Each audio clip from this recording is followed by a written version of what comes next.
رضا پانے اور ثواب کمانے کی غرض سے سلسلہ دیکھنے سے پہلے اچھی اچھی نیتیں فرما لیجیے۔ اللہ عز و جل کی رضا کی خاطر علم دین حاصل کروں گا، سیکھ کر دوسروں تک نیکی کی دعوت پہنچاؤں گا، خاص خاص باتیں لکھوں گا، اول تا آخر دیکھوں گا۔ تاجر جو متقی ہو، جو سچ بولتا ہو، جو احسان کرے لوگوں پہ، مجھے ایسا بنا دے، احسان کرے لوگوں پہ، مجھے ایسا بنا دے۔ الحمدللہ رب العالمین والصلاة والسلام علی سید المرسلین، اما بعد فاعوذ باللہ من الشیطان الرجیم، بسم اللہ الرحمن الرحیم۔ الصلاة والسلام علیک یا رسول اللہ، الصلاة والسلام علیک یا حبیب اللہ، الصلاة والسلام علیک یا نبی اللہ وعلی آلک واصحابک یا نور اللہ۔ مدنی چینل کے ناظرین، اس وقت آپ سلسلہ دیکھ رہے ہیں احکام تجارت اور حسب معمول۔ اس سلسلے میں آپ اپنے مالی معاملات، تجارتی لین دین اور اس قسم کے جو بھی سوالات، اشکالات آپ کے ذہن میں ہیں، واٹس اپ نمبر موجود ہیں اسکرین پہ، کال نمبر بھی موجود ہے، آپ کال کر سکتے ہیں، واٹس اپ کر سکتے ہیں۔ انشاءاللہ عز و جل ممکنہ صورت میں شامل سلسلہ کریں گے اور مفتی صاحب کی بارگاہ میں پیش کریں گے، مفتی صاحب سے اس پہ شرعی رہنمائی لیں گے، آپ کی طرف بڑھائیں گے۔ سلسلے کی شروعات کرتے ہیں درود پاک کی فضیلت سے۔ نبی رحمت شفیع امت صلی اللہ تعالی علیہ وسلم کا فرمان ذیشان ہے، من صلی علیہ صلاۃ کتب اللہ قراۃ والقراۃ مثل الاحد، کہ جو مجھ پر ایک بار درود پاک پڑھتا ہے، اللہ رب العزت اس کو ایک قرات اجر دیتا ہے، اور قرات احد پہاڑ کے برابر ہے۔ صلو علی الحبیب صلی اللہ تعالی علی محمد صلی اللہ تعالی علیہ وسلم۔ کال لیں گے اور کال کے ساتھ ہی مفتی صاحب کی بارگاہ میں حاضری دیں گے۔ جی کال دیجیے۔ میرا سوال یہ ہے کہ ایک آدمی 1 لاکھ لگائے اور دوسرا بھی 1 لاکھ لگائے، دونوں مل کر 1 لاکھ لگا کر ایک کاروبار شروع کرتے ہیں، تو ایک آدمی کاروبار کو دیکھتا ہے اور دوسرا اس کو یہ کہتا ہے کہ میں مہینے کے بعد آ کر تجھ سے اس کا پرافٹ لے کر جایا کروں گا اور میں مہینہ پورا نہیں آؤں گا۔ کیا اس کے لیے یہ جائز ہو گیا کہ وہ مہینے کے بعد آ کر اس سے وہ پرافٹ لے سکتا ہے؟ ٹھیک ہے جی۔ الحمدللہ رب العالمین والصلاة والسلام علی سید الانبیاء والمرسلین، اما بعد فاعوذ باللہ من الشیطان الرجیم، بسم اللہ الرحمن الرحیم۔ انہوں نے جو صورت بیان کی ہے، اس صورت کے حوالے سے شرعی مسئلہ یہ ہے کہ یہ صورت ہے شرکت کی۔ اس صورت کو شرکت کہتے ہیں، یعنی دونوں افراد، دونوں پارٹنر، یا اگر زائد ہوں تو تمام کے تمام جی اپنے اپنے پیسے ملائیں۔ دوبارہ بیان کر دیتا ہوں میں کہ جو صورت پوچھی گئی ہے، اس صورت کے اندر 2 افراد شامل ہیں، دونوں نے اپنے پیسے ملائے ہیں، تو جب دونوں ہی افراد اپنے اپنے پیسے ملائیں تو ایسی صورت کو شراکت کہتے ہیں۔ شراکت کے اندر ایک تو یہ ضروری نہیں کہ دونوں یا زائد افراد ہوں تو سب برابر برابر پیسہ ملائیں گے، کم زیادہ بھی ہو سکتا ہے۔ جو صورت پوچھی گئی ہے اس میں دونوں کے پیسے برابر ہیں، یہ بھی ٹھیک ہے۔ جو ان کے ذہن میں، جو سوال کرنے والے کے ذہن میں چیز ہے وہ یہ ہے کہ ایک آدمی کام کر رہا ہے، دوسرا کام نہیں کر رہا، جی اور وہ روزانہ آ نہیں سکتا، صرف نفع لینے آئے گا۔ جی دیکھیے، جو نفع کا استحقاق ہوتا ہے، آپ نفع کے حقدار جب بنتے ہیں تو 2 وجہ میں سے ایک وجہ کا پایا جانا ضروری ہے، یا تو آپ کی محنت پائی جا رہی ہو یا آپ کا پیسہ پایا جا رہا ہو۔ شراکت کے اندر اس بات کی گنجائش موجود ہے کہ ایک شخص، ایک پارٹنر کام کرے، دوسرا سلیپنگ پارٹنر ہو، وہ عملی طور پر کام کرنے نہ آئے۔ دونوں ہی افراد کا مل کر کام کرنا ضروری نہیں ہے، دونوں افراد کے پیسے ملائے جائیں گے، اس سے کام شروع ہوگا۔ اگر ایک شخص کام کرے گا تو یہ بھی ٹھیک ہے، دوسرا بے شک کام نہ کرے۔ یہ جو ہے وہ سلیپنگ پارٹنرشپ کی صورت ہے، اگرچہ کہ سلیپنگ پارٹنر جو ہے وہ مداربت کی صورت میں بھی رب المال کو بھی کہا جاتا ہے، انویسٹر کو بھی کہا جاتا ہے۔ تو اس صورت کے اندر شراکت ہے۔ اب معاملہ یہ ہے کہ آپ کا کاروبار کس نوعیت کا ہے؟ بہت سارے کام ایسے ہوتے ہیں کہ اس میں روزانہ نفع نکل آتا ہے. مثال کے طور پر سبزی کا کام ہے. کسی نے آ کے جو ہے وہ ٹھیلا لگایا, شام کو سبزی ختم ہو گئی اور نفع مل گیا. آپ نے دیکھا ہوگا کہ لوگ جو ہے وہ پکوان یا کھانے کے دکانیں لگاتے ہیں, تو صبح لے کر آتے ہیں, شام کو ختم ہو جاتا ہے, پتہ چل جاتا ہے کیا نفع ہوا کیا نقصان ہوا. تو ہر کاروبار کی نوعیت ایک طرح کی نہیں ہوتی. اب کریانے کی جو دکان ہے اس میں روزانہ نفع نکل آئے یہ ممکن ہی نہیں ہے, تو اس کی کلوزنگ مہینے بعد بھی ہو جائے ممکن نہیں ہے. تو دو چیزیں ہوتی ہیں, ایک تو یہ ہوتا ہے کہ کاروبار اس نوعیت کا ہے جس کا نفع نکل آتا ہے, مہینے بعد پتہ چل جاتا ہے کہ جناب اتنا نفع ہوا ہے اتنا نقصان ہوا ہے, اور فیصد کے اعتبار سے نفع مقرر ہو اور دوسرا پارٹنر اپنا نفع لے لے. اس کی گنجائش موجود ہے. دوسری صورت یہ ہوتی ہے کہ وہ اپنا نفع نہیں لے رہا, بلکہ نفع تو ابھی نکلنا ہے سال بعد 6 مہینے بعد, لیکن ایک یہ ہوتا ہے آپس میں انڈرسٹینڈنگ کے طور پر کہ بھئی گھر تو چلانا ہے نا, گھر چلانے کے لیے کچھ نہ کچھ خرچہ لیتے رہیں گے, بعد میں یہ خرچہ نفع میں شمار ہو جائے گا, اور اگر نقصان ہوتا ہے تو پھر یہ واپس کرنا پڑے گا. یہ صورت اختیار کرنا بھی جائز ہے. تو سائل کے ذہن میں جو اصل شبہ تھا اس کا جواب میں نے دے دیا کہ وہی سمجھتے ہیں کہ مجھے روزانہ کام پر آنا ضروری ہے, ایسا ضروری نہیں ہے. اگلی کال کی طرف بڑھتے ہیں. جی, میں مکان گروی پہ لے رہا ہوں, لے کے کرائے پہ دے دوں تو وہ جائز؟ مکان گروی رکھ رہے ہیں اور آگے کرائے پر دے دیں, ٹھیک ہے جی. آپ کی بڑی مہربانی ہوگی ایک دفعہ دوبارہ یہ فرما دیں کہ آپ جو گروی پہ مکان لے رہے ہیں تو آپ گروی پر مکان لیتے ہوئے کتنے پیسے آپ نے دینے ہیں, اور ایڈوانس کے طور پہ, اور کرایہ آپ دیں گے یا نہیں دیں گے. تو پھر میں تفصیل سے جواب دے دیتا ہوں, اور مختصر جواب یہ ہے کہ گروی پر جو آپ مکان لیں گے, پہلی بات تو یہ ہے نا کہ وہ جائز ہو, آپ کا اپنا لینا جائز ہو. آپ کا اپنا لینا جائز ہوگا تو ہم اگلے اسٹیپ کی طرف جائیں گے کہ آپ اس کو کرایہ پر بھی دے سکتے ہیں کہ نہیں. ہمیں تو اس پر ہی شک ہے, بلکہ کافی حد تک ظن غالب ہے کہ یہ صورت آپ کی جائز نہیں ہوگی جس طرح لوگ کر رہے ہیں. لیکن پھر بھی آپ تفصیل بتا دیں کہ آپ جو مکان لے رہے ہیں اس کا طریقہ کار کیا ہے. ٹھیک, سلسلے کی شروعات ہے, دوبارہ کال کر سکتے ہیں انشاءاللہ, شامل سلسلہ کر لیں گے. اگلی کال دیجیے. پیارے اسلامی بھائی, میں اس طرح کاروبار کر رہا ہوں کہ مال کسی دوسرے کا ہے اور محنت ساری میری, اور پرافٹ 50% ہوتا ہے. یہ ارشاد فرمائیں کہ نقصان ہونے کی صورت میں کس کے ذمہ ہوگا؟ نیز یہ مشینیں وغیرہ کی جو قیمت کم ہوتی جا رہی ہے یا خراب ہو جاتی ہیں, یہ کس کی ذمہ داری ہوگی؟ جزاک اللہ خیرہ. ٹھیک ہے جی. دیکھیے, پہلا جو سوال آیا تھا وہ شرکت کے حوالے سے تھا, دونوں نے پیسے ملائے تھے جی.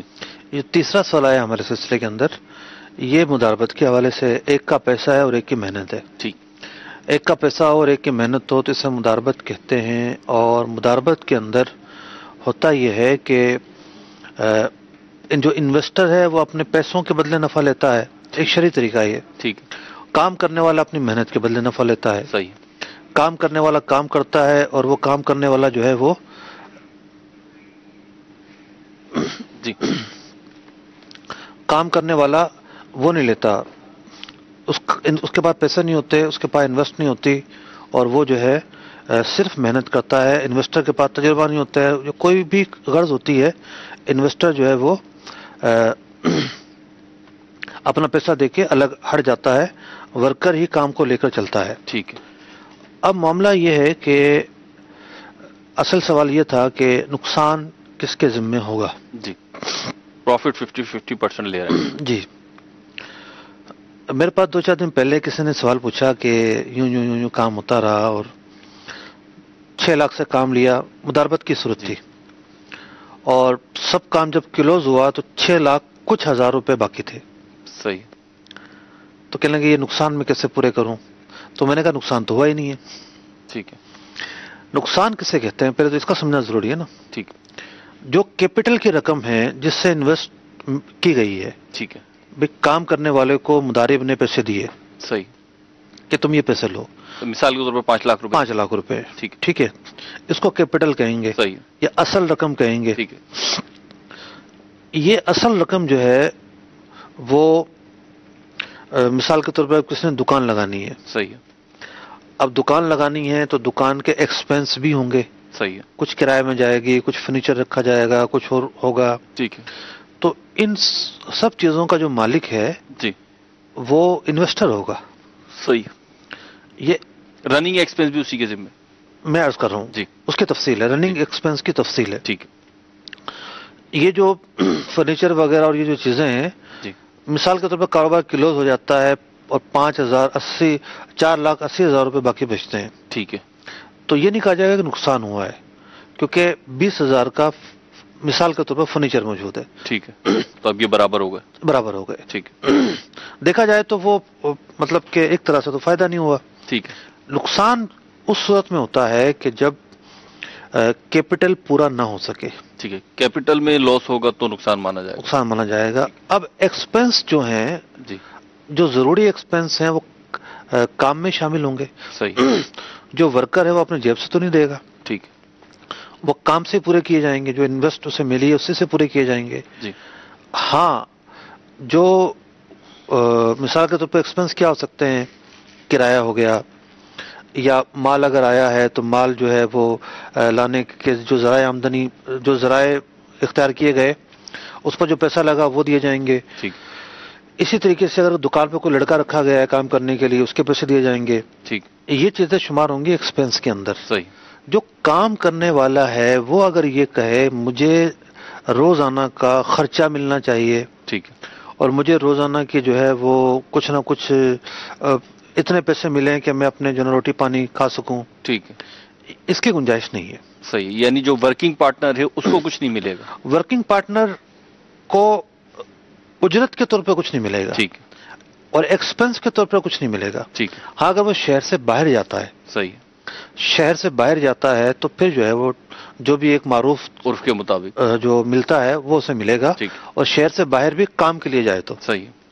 تو یہاں یہ بڑی غلط فہمی ہے. لوگ یہ سمجھتے ہیں کہ جو ورکر ہے وہ بھی اب روزانہ کچھ نہ کچھ ظاہر بس کو کھانا کھانا ہوتا ہے, دیگر ایکسپنس ہوتے ہیں, وہ آتا ہے جاتا ہے, پیٹرول لگتا ہے, تو اس کو بطور ایکسپنس اس کے جو ذاتی اخراجات ہیں وہ نہیں ملیں گے. ٹھیک ہے. مفتی اب یہاں پہ اس کو جو مل رہا ہے کام کے عوض وہ تو پروفٹ ہے, کیوں ہوگا؟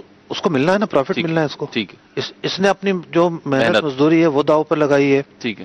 اور جو روزانہ کا جو ایکسپنس ہو رہے ہیں اس کے ذاتی, وہ اس نے داؤ پہ لگائے ہیں. ٹھیک ہے. تو اس نے اپنی رقم داؤ پہ لگائی ہے. کاروبار میں یہ ہوتا ہے نا, ٹھیک ہے, یا تو نفع ہو جائے گا یا نقصان ہوگا. لیکن یہ جائز طریقے سے داؤ پہ لگائی ہے, ایسا طریقہ نہیں ہے جو شرعاً ناجائز ہو. اب مثال کے طور پر 2 صورتیں بنی. جی. کہ کام شروع ہوتے ہی فلاپ ہو گیا. کام شروع ہوتے ہی فلاپ ہو گیا. ٹھیک ہے. نقصان ہوا, نفع ہوا ہی نہیں تھا. صحیح ہے. تو نفع ظاہر بات ہے نہیں ہوا, نقصان ہو گیا.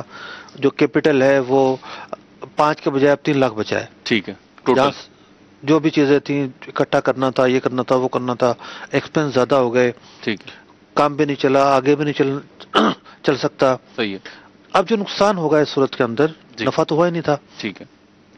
وہ جو انویسٹر ہے وہی برداشت کرے گا. ٹوٹل نقصان انویسٹر برداشت کرے گا, کیونکہ اس نے بھی تو اپنا نقصان کیا ہے نا. ٹھیک ہے. اس کا جو یومیہ ایکسپنس تھا وہ اس کا نقصان ہوا ہے. ٹھیک. وہ یہاں کھڑے ہونے کے بجائے اگر کہیں اور جا کے کام کرتا تو اسے بروکری ملتی یا تنخواہ ملتی اور بہت ساری اسے چیزیں مل سکتی تھیں. ٹھیک. آمدنی کے طور پر اس نے اپنا وہ نقصان کیا ہے. ٹھیک ہے. دوسری صورت یہ بنتی ہے کہ نفع بھی ہوا ہے. ٹھیک ہے.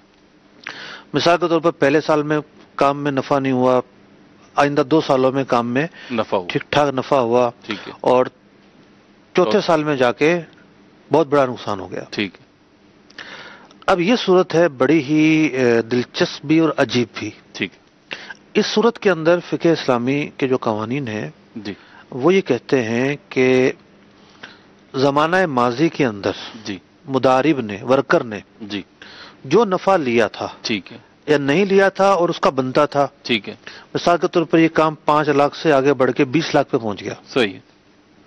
کیپٹل تو 5 لاکھ ہی ہے, بقیہ جو 15 لاکھ روپے وہ نفے کے ہیں. اب اگر آدھا نفع طے کیا تھا تو 7.5 لاکھ روپے ورکر کے ہوئے, 7.5 اس کے ہوئے. ٹھیک ہے. تو یہ 7.5 لاکھ روپے جو ہیں جو ورکر کے ہیں، اب نقصان اس سے پورا کیا جائے گا، ٹھیک ہے، اگرچہ کہ یہ اس نفع کو لے کے استعمال کر چکا ہو، کچھ بھی ہو چکا ہو، یہ اس کو واپس دینا پڑے گا۔ ٹھیک، یہ ایک مشکل معاملہ ہے، فقہاء کرام نے اس کا ایک حل بیان کیا ہے ٹھیک، کہ اگر مداربت کا معاملہ ہو تو اس کو لمیٹڈ کیا جائے، ٹھیک ہے، ٹائم پیریڈ لمٹ کر لیا، مثلا 6 مہینے کے لیے مداربت کی، سال کے لیے کی، ٹھیک، پھر وہ معاہدے کو رینیو کیا جائے۔ ٹھیک ہے، جب معاہدہ رینیو ہوگا اور نیا معاہدہ ہوگا، ٹھیک ہے، پھر اگر کوئی نقصان ہوتا ہے تو سابقہ سالوں کی طرف ٹھیک ہے، جو اس معاہدے سے پہلے کے تھے پچھلے معاہدے اس میں شامل نہیں ہوں گے، وہ شامل نہیں ہوں گے اور مضارب سے نقصان نہیں لیا جائے گا، ٹھیک ہے، ورنہ نقصان کی یہ صورت ہے۔ ٹھیک ہے۔ مفتی بھائی ایک شک اس کی یہ بھی تھی کہ مشینیں جو خراب ہو رہی ہیں قیمت یہ بھی اسی میں آ گئی ہے؟ یہ دور جدید کا ایک نہایت ہی اہم سوال ہے، اچھا، یہ شک جو انہوں نے یہ بیان شک ہے۔ ٹھیک ہے، اصل میں کاروباری دنیا میں یہ ہوتا ہے کہ ایکسپنس شامل کیے جاتے ہیں، ٹھیک ہے، کہ 20 سال کے اندر جو ہے وہ کیا اخراجات ہوئے، ٹھیک ہے، بک مینٹین ہوتی ہے، اور جہاں کہیں بھی کوئی آڈیٹر بیٹھتا ہے، جی، پڑھا لکھا آڈیٹر، جی، تو وہ گائیڈنس بھی دیتا ہے کہ اس طریقے سے آپ اپنے کاروبار کو مینیج کریں، ٹھیک، اور نقصان ہو جائے گا۔ تو عام دکاندار ہیں وہ اس کا حساب نہیں لگا رہے ہوتے، جی، وہ یعنی صرف ایک ذاتی بنیاد پر ہی، ذاتی سوچ پر ہی کام کر رہے ہوتے ہیں، ٹھیک، لیکن جو پڑھے لکھے لوگ ہیں سسٹم کے تحت کام کرتے ہیں۔ صحیح ہے، پڑھے لکھے سے بات یہ ہے کہ جن کا کام تھوڑا بڑا ہے اور آڈیٹر بھی بٹھا دیا ہے، باقاعدہ ایک پروفیشنل انداز میں کام کرتے ٹھیک ہیں۔ ہے، اب اس میں کیا ہوتا ہے کہ وہ یہ دیکھیں گے اسٹاک کتنا ہے، اور ہم نے کتنا پیسہ دینا ہے، کتنا پیبل ہے، کتنا ریسیویبل ہے، صحیح، سب چیزوں کا حساب لگا کے کمپنی کی بیلنس شیٹ جب بنائیں گے جی، تو وہ یہ دیکھیں گے کمپنی کا جو اثاثہ ہے وہ کتنے کا ہے۔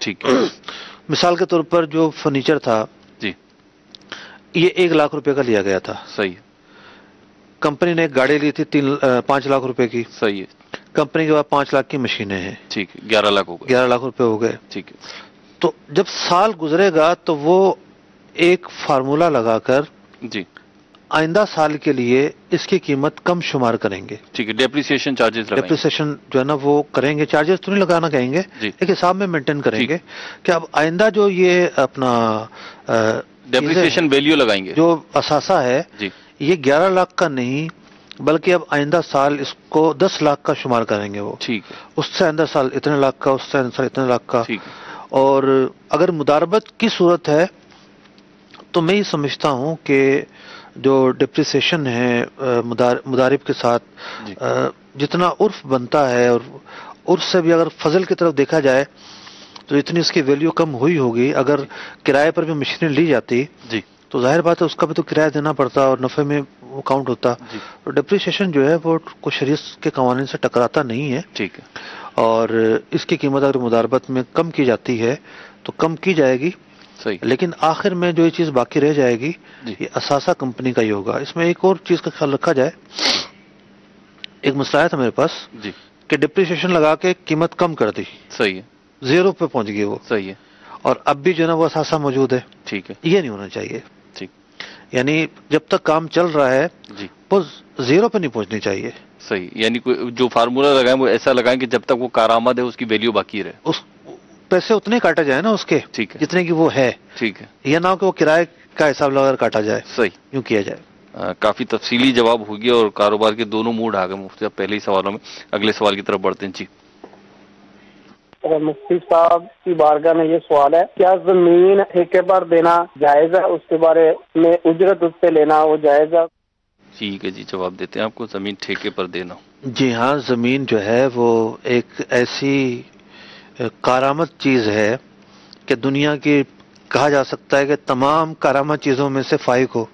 ٹھیک، زمین تو پلاٹ ہے نا، جی، زمین تو بنیاد زمین ہے، دیتی ہے، بنیاد ہے۔ ٹھیک ہے، کیا گھر بنانا ہو تو کیا اناج اگانا ہو، انسان کی جتنی بھی ضروریات ہیں زمین ہی پورا کرتی ہے، ٹھیک ہے، اور پھر بارش جو ہے نا برس کے زمین کا ساتھ دیتی ہے، ٹھیک، آسمان بھی ساتھ دیتا ہے۔ ٹھیک، تو آسمان تو خیر ہمارے قبضہ قدرت میں نہیں ہے، جی، لیکن یہ ہے کہ زمین ہماری ملکیت میں ہوتی ہیں، تو زمین کارآمد چیز ہے اور کرائے پر دیا جا سکتا ہے۔ کرایہ سالانہ ہو، ماہانہ ہو، کرائے میں طے ہو کہ کھیتی باڑی ہوگی تو کھیتی باڑی ہو سکتی ہے، یہ طے ہو کہ جی یہاں گودام بنے گا تو گودام بن سکتا ہے، یہ بھی ہو سکتا ہے کہ زمین آپ کی ہو، تعمیرات اس کی ہو، وہ 10-15 سال کے لیے اپنی تعمیرات کر سکے، ٹھیک تو زمین کو کرائے پہ دینا جائز ہے۔ ٹھیک ہے جی، اگلی کال دیجیے۔ جی سر، میرا سوال ہے مدنی چینل سے کہ جو یہ پیسے ہیں جو بھیجتے ہیں، کاپیاں وغیرہ بھیجتے ہیں، نیو کاپیاں، اور ان کے اوپر جو پیسے لیتے ہیں، مثلاً 1000 کی کاپی ہوتی ہے، وہ بیچتے ہیں 1200 کی، 1100 کی یا 1050 روپے کی۔ سر اوپر لے جو پیسے لیتے ہیں یہ سود ہے یا پھر وہ کاروباری لین میں آ جاتا ہے؟ ٹھیک ہے جی، نئے نوٹ مہنگے دینا۔ کاپیاں کہا انہوں نے؟ ہاں وہ کہا انہوں نے یہ ہے، لیکن مراد یہ کہ نئے نوٹ کی جو کاپیاں ہوتی ہیں نا، گڈیاں، وہ نوٹ کا لفظ استعمال نہیں کیا پہ۔ اگر تو کاپی سے مراد اسکول والی کاپی ہے جی تو بھی وہ تجارت ہے، ٹھیک ہے، ٹھیک ہے نا۔ اسکول والی کاپی جو ہے وہ اگرچہ کہ کاغذ ہے تو 1000 کی کاپی 1200 کی بیچنا جائز ہے، وہ ایک الگ اس کی حیت ہے اور نوٹ کی الگ حیت ہے، دونوں میں فرق ہے۔ جس طریقے سے فقہا نے بھینس کو اور بھینس کے گوشت کو جو ہے وہ الگ الگ چیزیں مانا ہے، اسی طریقے سے جو ہے وہ اگر نوٹ مراد ہوں تو پھر نوٹ چونکہ جنس ایک ہے، یہاں بھی نوٹ اور وہاں بھی نوٹ، جی لیکن جو ہے وہ اگر نقد ہو، ٹھیک ہے نقد ہو جی، کیش ہو، ادھار نہ ہو، دونوں طرف سے نقد ہو ٹھیک تو کمی زیادتی ہو سکتی ہے، ٹھیک ہے، یعنی 1200 روپے دے کے 1000 روپے نئے نوٹ لیے جا سکتے ہیں، ادھار نہیں ہونا چاہیے۔ ٹھیک ہے جی، اگلی کال دیجیے۔ محمد عارف ستاری بات کا نام لال کا نام۔ میرا سوال یہ تھا کہ سیل مین جو پہلے آرڈر لیتا ہے پھر وہ مال خرید کر دکاندار کو دیتا ہے، کیا یہ جائز ہے یا پھر یہ جائز ہے کہ مال کو اپنے قبضے میں لے لے پھر آرڈر لے لے؟ ٹھیک ہے جی، دیکھیں آرڈر لینا دو اعتبار سے ہوتا ہے۔ ایک تو یہ ہے کہ ہمارے آپ نے دیکھا وہ دکانوں پہ لوگ آ رہے ہوتے ہیں، وہ ان کی ڈیمانڈ پوچھ رہے ہوتے ہیں۔ کراچی جیسے شہر کے اندر دکاندار کو ہول سیل مارکیٹ نہیں جانا پڑتا، جی کبھی کبھار جاتا ہوگا وہ، جی لیکن زیادہ تر مال وہ کوشش کرتا ہے کہ اس کی دکان پر ہی مل جائے، جی، تو لوگ آتے ہیں اس کی ڈیمانڈ لے کر چلے جاتے ہیں۔ صحیح، تو اس موقع پر سودا ڈن نہیں ہونا چاہیے۔ ٹھیک، اگر ان کے پاس مال موجود نہیں ہے تو جی ان کے پاس مال موجود ہے تو ڈن کر لیں، ٹھیک ہے، موجود ہے قبضے میں آ چکا تو ڈن کر لیں۔ ٹھیک، جس کے قبضے میں مال نہیں ہے، جس نے مال خریدا ہی نہیں ہے، جی وہ پہلے ڈیمانڈ لے لے اور اس ڈیمانڈ پر اپنی آفر ارادتاً بتا دے کہ بھئی میرا ارادہ یہ ہے کہ میں اتنے کا آپ کو دوں گا، اور اس پر جو ہے نا ہم سودا ڈن نہیں کرتے۔ ٹھیک، جب مال خرید لیں، قبضہ کر لیں، تو پھر یہ ہے کہ سودا ڈن کر دیا جائے۔ ایک فون کرے اس کو کہ بھئی مال آ گیا میرے پاس، اب اتنے میں سودا ہمارا ڈن ہو گیا۔ ٹھیک، جب اسے جا کے دینا ہو اس وقت جا کے جو ہے وہ سودا کر لے، ٹھیک، دونوں چیزیں ممکن ہیں۔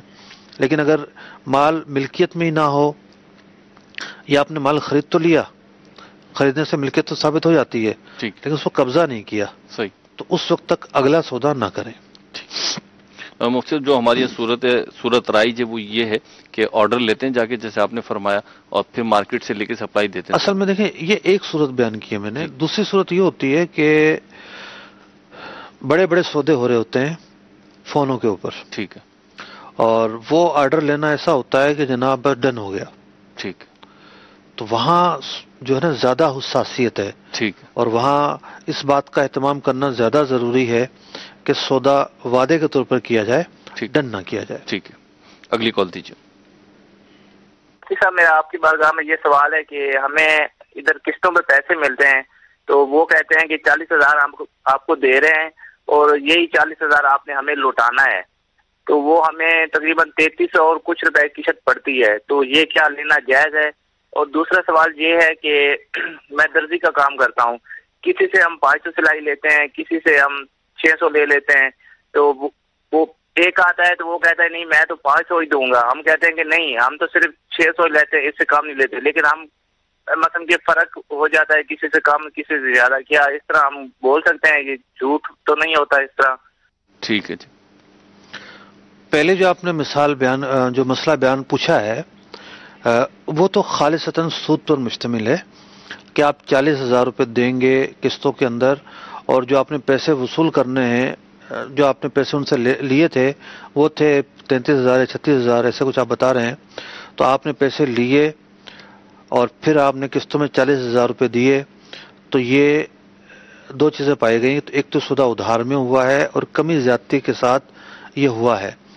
پیسوں کے بدلے دیا گیا ہے اور ایک طرف سے کمی ہے ایک طرف سے زیادتی ہے, تو یہ خالصتاً سودی صورت ہے, اس کا اختیار کرنا جائز نہیں ہے. دوسرا سوال آپ نے یہ پوچھا کہ لوگ آتے ہیں اور آنے کے بعد وہ پوچھتے ہیں کہ جناب کتنے کا ریٹ اور کتنے کا نہیں. تو دکاندار کو اس بات کا حق ہے کہ وہ اپنے سٹینڈرڈ جو ریٹ ہیں وہ بیان کر دے. ٹھیک. اور یہ بھی کہہ سکتا ہے کہ بھئی ہم یہ اتنے کا بیچتے ہیں, اتنے کا دیتے ہیں, اور کچھ گاہکوں کو آپ بیچ بھی رہے ہیں اتنے کا, اس بات میں بھی شک نہیں ہے. ویسے درزیوں کے ہاں کراچی میں تو بارگیننگ کم ہوتی ہے, کیا خیال ہے میرے بھائی؟ جی بالکل کم ہوتی ہے. یہاں تو بالکل جو ہے نا وہ لوگ فکس پرائز ہوتا ہے, جو لوہے پر لکیر والے ریٹ ہیں وہ ہوتے ہیں. جی ایسے ہوتے ہیں, بڑھ جاتے ہیں ہر سال, کم نہیں ہوتے. تو کہیں بارگیننگ کوئی کرتا ہے تو بارگیننگ کرنا بھی جائز ہے, اس کا حق ہے جو گاہک آیا ہے آپ کے پاس کہ وہ آپ سے بارگیننگ کرے. تو ایسا نہیں کہیں گے کہ آپ نے جو پہلے بول دیا تھا وہ جھوٹ تھا, خلاف واقع تھا. جھوٹ کہتے ہیں خلاف واقع بات کو, یعنی ایسی بات کو جو واقع نہ ہوتی ہو. چونکہ آپ کا ایک اسٹینڈرڈ ریٹ مقرر ہے اور اس اسٹینڈرڈ ریٹ پر بھی آپ کام کرتے رہے ہیں, ٹھیک, تو اس لیے اس شخص کو کہنا خلاف واقع نہیں ہوگا, جھوٹ نہیں ہوگا. ٹھیک ہے. مطلب ان کا جو پہلا سوال تھا اس کے بارے میں بتایا گیا ہے کہ یہ 40,000 روپے لیتے ہیں اور پھر 3300 روپے یا 3500 روپے قسط دیتے ہیں, یعنی اضافہ نہیں دیتے, تو ایسی صورت میں جائز ہے؟ 40,000 روپے ادھار لیے کیش, اچھا, پورے یکمشت, اور پھر 3300 یا 3500 روپے کی قسط بنا دی جاتی ہے, اضافی رقم کوئی نہیں لی جاتی, تو کیا اس صورت میں جائز ہے؟ سراحت نہیں تھی کہ اضافی رقم نہیں لی جاتی. ٹھیک ہے, سراحت نہیں تھی. سراحت. ٹھیک. یہ سوال تھا کہ 3400 روپے کی قسط بنائی جاتی ہے, جی, واپسی میں قسطوں میں دیا جاتا ہے, تو واپسی میں جو دیا جاتا ہے تو پھر کتنا جو ہے وہ زیادہ دیتے ہیں یہ. ٹھیک ہے. جو طریقہ کار رائج ہیں عام طور پر جو سرکاری محکمے ہیں ان کے ملازمین کو نیشنل بینک آفر کرتا ہے جی, کہ آپ ہم سے جو ہے وہ اپنی تنخواہ ایڈوانس میں لے لیں, ٹھیک ہے, ہم آپ کو 1 سال کی تنخواہ دے دیتے ہیں. ٹھیک. تو لوگ جب وہ اپنی 1 سال کی تنخواہ نکال لیتے ہیں, جی, حالانکہ وہ نام دیا جاتا ہے کہ آپ کی تنخواہ ہم ایڈوانس میں دے دیتے ہیں, حقیقتاً تو وہ قرض ہوتا ہے. ٹھیک ہے. گورنمنٹ تو ہر مہینے تنخواہ دے رہی ہوتی ہے, ایسا تو نہیں ہے کہ وہ سال بھر کی تنخواہ ان کو دے دی ہے, ان کے اکاؤنٹ میں موجود, ایسا تو نہیں ہے. تو وہ ایک قرض دے رہے ہوتے ہیں اور یہ دیکھ رہے ہوتے ہیں بندے کی پوزیشن ایسی کہ دے دے گا واپس. ٹھیک ہے. تو انہوں نے مثال کے طور پہ 1 لاکھ روپے دے دیا, صحیح ہے, اب وہ بینک 2% 3% سے واپس لیتا ہے زیادتی کے ساتھ, تو وہ سودی صورتیں ہوتی ہیں. ٹھیک. تو یوں دینے والا جو ہے اگر تو کوئی ایسا چیریٹی ادارہ ہوگا تو ممکن ہے کہ وہ زیادتی میں نہ لیتا ہو. ٹھیک ہے, وہ پورے ہی واپس لیتا ہو. ٹھیک. اور چیریٹی ادارہ نہ ہوا تو پھر تو بہت مشکل ہے کہ وہ زیادتی میں نہ لیتا ہو. ٹھیک. ہاں کوئی شخص ایسا ہو کہ جو خدا ترس آدمی ہو, جی, غریب کی مدد کے طور پر اس نے دے دیے اور واپس اتنے لیے جتنے دیے تھے, یہ جائز صورت ہے. ٹھیک ہے. اگلی کال دیجیے. صاحب سے میرا سوال یہ ہے کہ اس کے ہمارا الیکٹرانکس کا کام ہے, تو سیزن شروع ہونے سے پہلے مثلا ہم دسمبر میں فیکٹری والوں کو 5 لاکھ روپے دیتے ہیں اور ہم کہتے ہیں کہ مارچ میں ہم جو ہے نا جو موجودہ ریٹ ہے جس چیز کا, تو مارچ میں ہم آپ سے خریدیں گے, تو یہ ہمارا 5 لاکھ روپے ہو گیا, تو آپ اس ریٹ پہ ہمارے سامنے بونڈ ہو گئے, تو 5 لاکھ آپ لے لیں, تو 5 لاکھ کی بجائے آپ اپنے نا 10 لاکھ روپے کا ہمیں اسی ریٹ میں مال دینا ہے. تو باقی جو پیسے ہیں وہ تو ہم نے ان کو بالکل نقد ہی دینے ہیں, لیکن ہمیں اس کے ریٹ کے ساتھ بونڈ کرنا ہے, تو یہ کرنا کیسا ہے؟ ٹھیک ہے جی. شریعت مطہرہ کے 2 قواعد میرے ذہن میں آ رہے ہیں اس وقت. جی. ایک تو قاعدہ ہے الامر بالمقاصد, ٹھیک, مقاصد پر دار و مدار ہے. صحیح.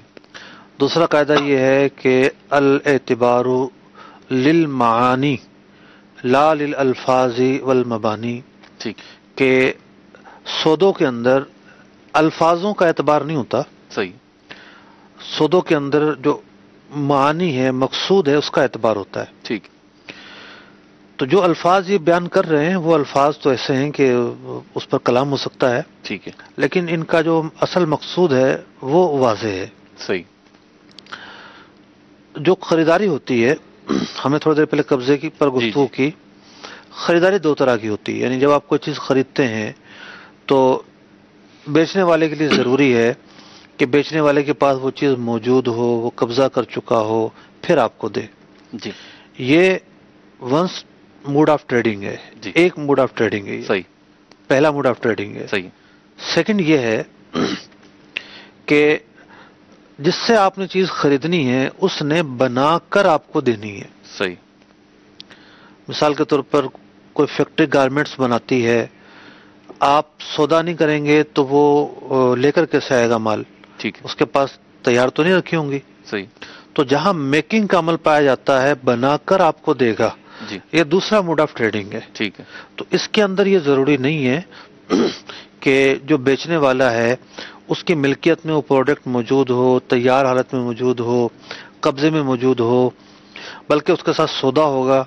جی. اس کو کچھ پیسے بھی دیے جا سکتے ہیں اور سودا ہونے کے بعد پھر وہ چیز بنا کر دے گا, اس بات کی گنجائش موجود ہے. ٹھیک. اس کی سب سے بڑی مثال جو ہماری عقلوں میں جلدی آئے گی وہ ہے یہ فلیٹس.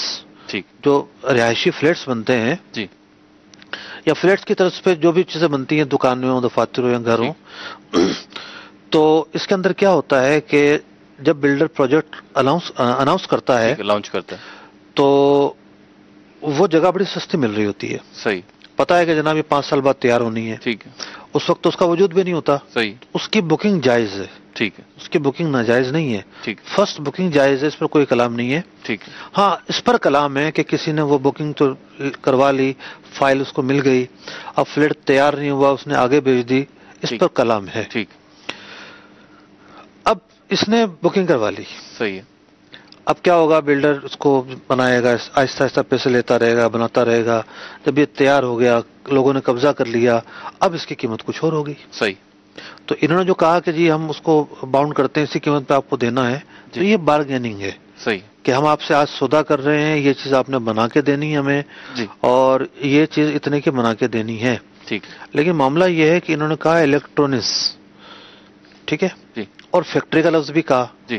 تو اگر تو آپ معاہدہ کرتے ہیں فیکٹری سے اور وہ فیکٹری آپ کو تیار کر کے دے گی, ٹھیک ہے, تیار کر کے دے گی تو گنجائش ہے. صحیح. تیار کر کے دے گی تو گنجائش نہیں ہے. مثال کے طور پر آپ نے کسی ڈیلر سے سودا کیا ہے, آپ جو ہے وہ ہول سیلر ہیں, آپ کے پاس بھی کافی مال ملتا ہے, لیکن آپ نے کسی ڈیلر سے سودا کیا ہے, ڈیلر مال تیار شدہ دے گا منگوا کر. ٹھیک. تو یہ میکنگ والا سودا نہیں ہے. صحیح. میکنگ والے سودے کو فقہ کی زبان میں استثناء کہتے ہیں. استثناء, الف سین تے صاد الف عین, جی, استثناء, بے استثناء. ٹھیک. تو میکنگ کا عمل جہاں پایا جائے وہاں چیز تیار ہونا, ملکیت میں ہونا, قبضے میں ہونا ضروری نہیں ہے. جہاں یہ صورت پائی جائے گی گنجائش ہے, دوسری صورت پائی جائے گی گنجائش نہیں ہے. ٹھیک ہے.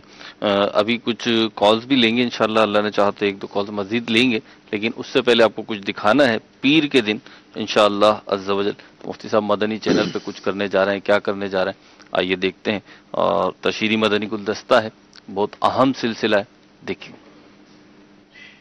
دین اسلام کے بنیادی ارکان میں سے اہم ترین رکن حج کس پر فرض ہے؟ لبیک اللہم لبیک, لبیک لا شریک لک لبیک.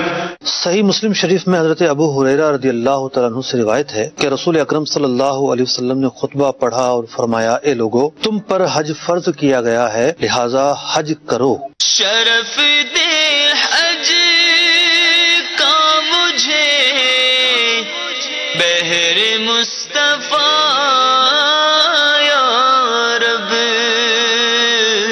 میڈیا کی تاریخ میں اس نوعیت کا سلسلہ اور ان ایام میں یہ مدنی چینل کا خاصہ ہے. عموماً ہمارے یہاں ہوتے ہیں میاں بیوی حج پر جاتے ہیں, تو اب اکیلا جا سکتا تھا, مگر وہ پھر برا لگتا ہے نا, اپنی بچوں کی امی کو نہیں لے جائے گا, لوگ تانے دیتے. شریعت نے جب بدنی عبادات کے اندر, مالی عبادات کے اندر انفرادی حیثیت کا لحاظ رکھا ہے, ٹھیک ہے, تو حج کے اندر بھی انفرادی حیثیت کا لحاظ رکھا ہے. تو جب اس کی استطاعت ہو گئی, یہ نہ سوچے کہ میرے والد صاحب نہیں گئے میں کیسے جاؤں, والدہ نہیں گئے میں کیسے جاؤں, شریعت کا حکم ہے, اس پر فرض ہو گیا, اس کو جانا پڑے گا. جس کو یہ محسوس ہو رہا ہے کہ شاید مجھ پہ حج فرض ہو, جس کو 1% بھی محسوس ہو رہا ہے نا, 1%, تو اس کو یہ سلسلہ دیکھنا چاہیے. یا الہی حج کرو تیری رضا کے واسطے, دیکھیے سلسلہ حج